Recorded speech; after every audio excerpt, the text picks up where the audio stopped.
Hello. All right. Thank you. All right, faggot, how you doing? Sorry. I called him a faggot.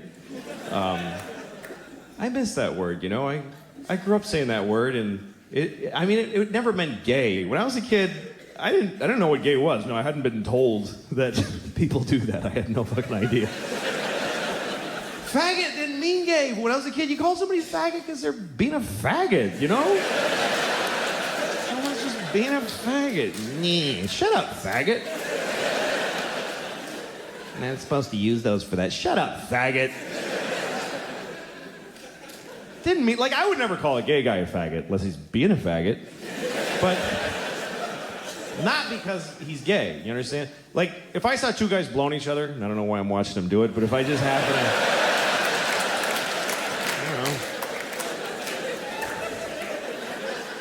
I stumbled upon a couple of fellas blowing one another on their respective penisia. It's a plural for penis that I invented today. Penisia. I would be respectful to them. I would, hello, gentlemen, whatever,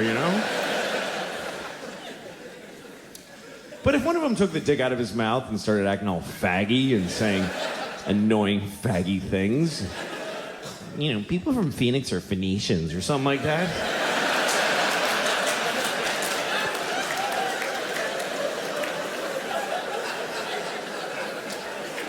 I'd be like, hey, shut up, faggot. Faggot! Quit being a faggot and suck that dick. That's what I would say to him.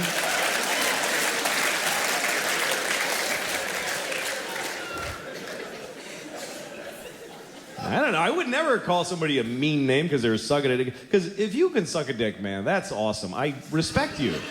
Because I can't do it. I can't do it. I mean, I haven't tried and failed. I just have put myself there in my mind, and I couldn't do it because I'm afraid. That's the only reason. But that's why if you can suck a dick, I think there's a strength in being able to do that. I believe that. I don't believe that blowing somebody comes easily to anybody.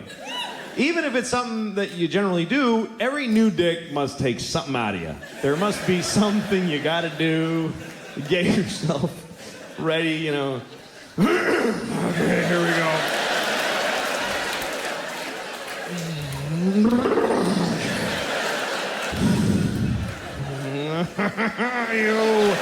I'm gonna suck you.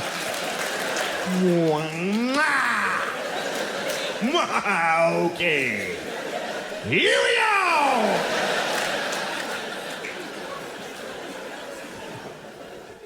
So, faggot. I don't know. A lot of words that are...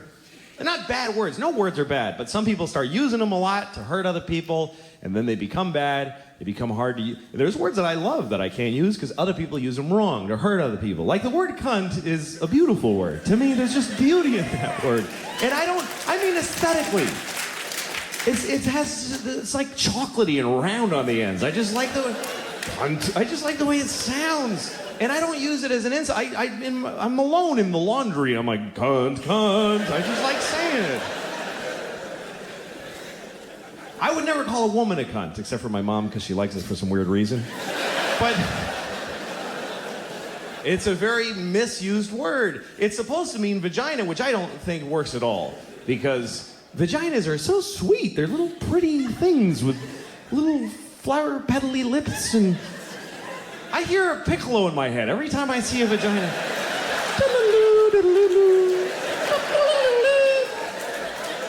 Even vagina's too harsh for... They should be called like a...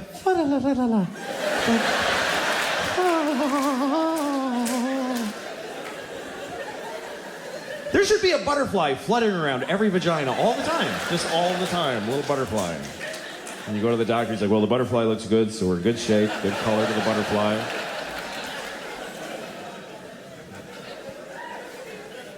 How do you look at something that pretty and say, that's a cunt? That doesn't fit at all.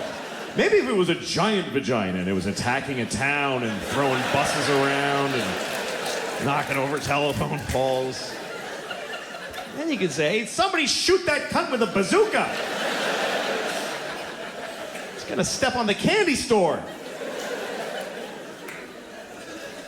So, faggot, cunt. Everybody has different words that offend them, different things that they hear that they get offended by. To me, the thing that offends me the most is every time that I hear the N-word. Not nigger, by the way. I mean the N-word. Literally, whenever a white lady on CNN with nice hair says the N-word, that's just white people getting away with saying nigger. That's all that is. They found a way to say nigger. N-word. It's bullshit, because when you say the N-word, you put the word nigger in the listener's head. That's what saying a word is. You say the N-word and I go, oh, she means nigger. You're making me say it in my head. Why don't you fucking say it instead and take responsibility for the shitty words you want to say? Just say it. Don't hide behind the first letter like a faggot. Just say nigger, you stupid cunt.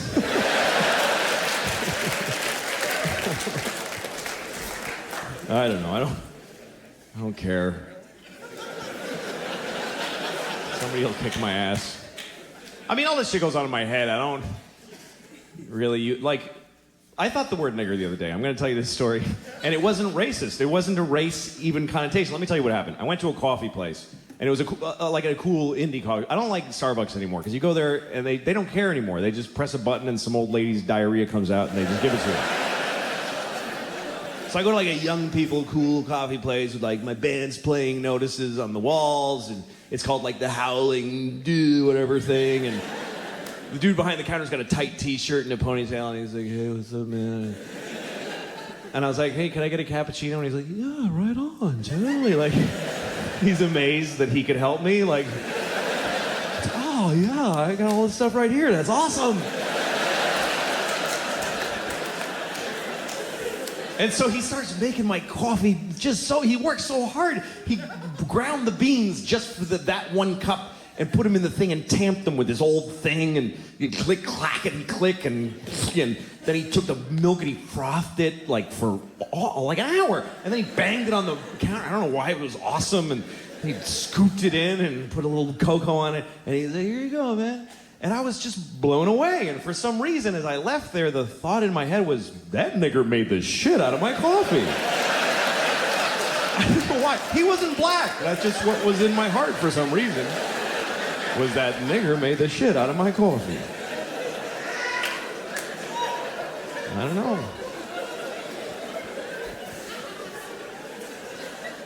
I don't care.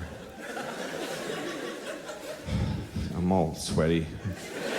I don't feel good. I ate too much and masturbated too recently. You know, that kind of... You know, it's bad to like jerk off and run out the door because you run into somebody, oh, she knows. Like, you gotta take some time alone to get to process the shame.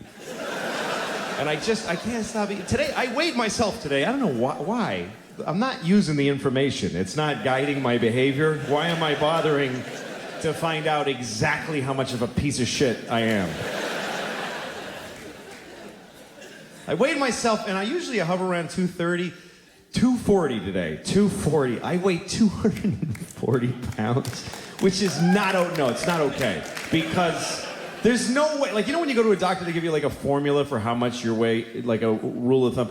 I'm pretty sure it's not your age plus 200 pounds. That doesn't seem like... Like, I was watching a boxing match today, and both guys, they weighed 110 pounds each. So both of those guys still need a fat baby and a dead dog to make me.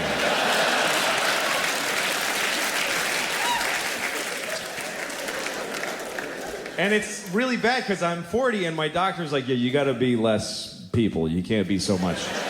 He just told me this is bad. And he starts asking me about my eating habits, you know? Like there's habits, like there's a pattern. It's just chaos and awfulness. It's just desperate.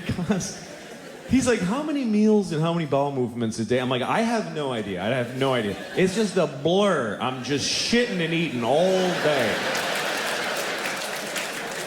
I pack my body to capacity and then blow it out my asshole. That's it. Every shit is an emergency. Does that give you some idea of my eating habits? And he's trying to get a handle on my, he's like, dude, look, hey, look, how soon into a meal do you typically feel full and stop eating? I'm like, I don't stop eating when I'm full. The meal is not over when I'm full. The meal is over when I hate myself. That's when I stop. I guess normal people eat till they're like, oh, that's all the nutrition I require right there. I just reached it. I will cease the intake now and convert this into useful energy throughout the day. No. Every time I eat, it ends with me, why the fuck did I eat? Dude, get it away. I don't want to look at that shit. That's all. It's all right here, too. It's like,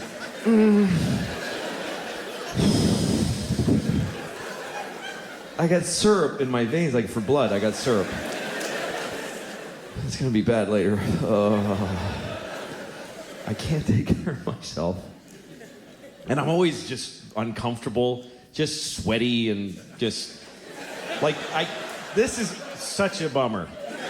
Like, it's my nightmare. It's my whole life.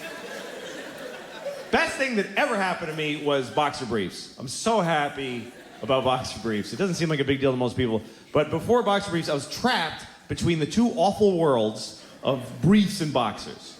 Briefs are for normal man with one leg here and one leg here. Two totally separate legs with a whole area between. And the briefs go up into this little valley, this little area, and they come down like this, and they can just tuck up in there and just hold them nicely. Because he's got all that air and negative space. But this is just all just mashed together, just upsetting, stingy, red, sweaty, just like, this looks like a pig's ass when I'm naked. Like, even my dick is curly like the tail. Like, this is a pig's ass. And I pull briefs on and they just go, and they just grab my dick and balls. Like, here's your balls, you fat bastard. You like that? And they just dig up in there with this viciously sharp cotton and after a while, I'd have just this wad of just damp cloth, just a wad of wet cotton, just like the size of a tennis ball, like a huge wad of wet cotton. And boxers were worse because they just let everything flap around and touch each other and upset each other. I need everything to be segregated down here. I need everything would stick and just get. And also, when I had boxers on, for some reason, I always had just water. Like a quarter cup of water just sloshing around my asshole all the time. Just, what is this water? It's hovering around my asshole. Defying gravity, just like an upside down glass of water in my ass. I gotta manage because I can't stop eating. I exercise a lot. I run 5 miles every other day to maintain this shit body that I have. Because the food, man, I eat like high octane crap. Like the other day I got a Cinnabon. Do you know what a Cinnabon is? Let me explain Cinnabons to those of you with self-respect who just walk right by shit like that and have no idea what dudes like me are eating. Because the line at Cinnabon is not a varied group of people.